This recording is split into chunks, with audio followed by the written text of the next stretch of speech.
So yeah, 15 minutes to 3 hours. What am I noticing that's different? Is it making me happier? I can say, the short answer is absolutely it is, but it's not happier. Happier doesn't really catch it. It feels totally different to be alive.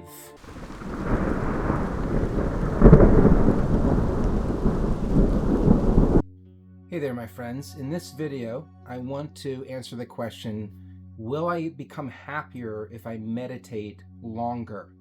And I'm going to base this on my recent experience. I decided recently to recommit myself to the path of enlightenment. What I really mean by that is surrendering to consciousness. Not trying to get rid of my internal family system of parts. The parts get to stay. In fact, in meditation now, I'm welcoming them. So I'm not trying to get rid of sub-personalities. What I'm working on surrendering is deeper than parts. It is the feeling of being a separate entity that must defend itself from the totality. It is a felt, visceral thing, almost like a clenched fist.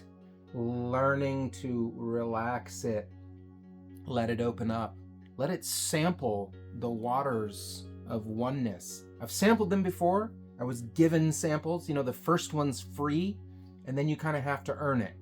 So that's what I'm recommitting myself to right now. I went from bare maintenance meditation that I've been doing for several years now, of like 15 to 30 minutes a day, maybe even 45 minutes at the most, which was rare. I just started doing 3 hours every day. So yeah, 15 minutes to 3 hours. What am I noticing that's different? Is it making me happier? I can say, the short answer is absolutely it is, but it's not happier. Happier doesn't really catch it. It feels totally different to be alive now that I'm doing 3 hours. And this increase of happiness is not coming from my psychology. It's not coming from ideas and images, this happiness I'm talking about, or the absence of painful ideas and images. Where it's coming from, I don't even know. I don't even know how to answer that. It feels like it's just in the air. And my body feels differently. When I go on my walks, I'm noticing that it just feels like my body is walking on its own. The other day I had the feeling, I feel like a kite on a string in a windy day. It just feels like something's moving my body and making it walk. I'm noticing that my posture has gotten better. I'm noticing that I'm forgetting to be worried about stuff, like this chronic heavy feeling of worry and lack. It's just, I'm not trying to make it go away. I'm forgetting to be worried. I'm forgetting to feel like I'm lacking something. It's just like the air is getting happier. But the short answer, the easy answer to understand, is that it's been amazing. It's been amazing to increase my meditation. And I'm going to keep doing that and keep turning towards this inner exploration of where is awareness coming from. And the more I turn towards that, the more something happens that I don't even understand with my mind. But it's more like something begins to seep into my experience from an unseen realm. And it's been beautiful and powerful, and it's changing the way I feel and the way I act and the way I look at the world and everything else. Of course, this video is not about, hey, look at me, how special I am, look how long I meditate. I want to encourage people to get excited about their spiritual practice, because especially in the non-dual sphere, we've been hearing teachings for many years now about, don't make any effort, don't desire enlightenment. If you desire it, that will be an obstacle. If you make an effort, that will be an obstacle. And there is truth to that. But there's also a subtle distinction to be understood there. By the way, please like this video, subscribe to my channel if you like what I'm doing, and share it with others. Thank you. I appreciate that. Desire can be an obstacle for enlightenment, but so can desire for other things.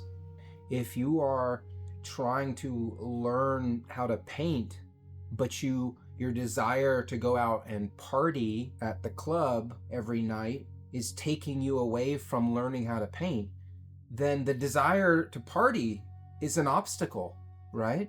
So the desire for liberation, enlightenment, to know ourselves could become an obstacle, but the bigger obstacle is the desire for something else that takes us away from the inner curiosity, like, who am I?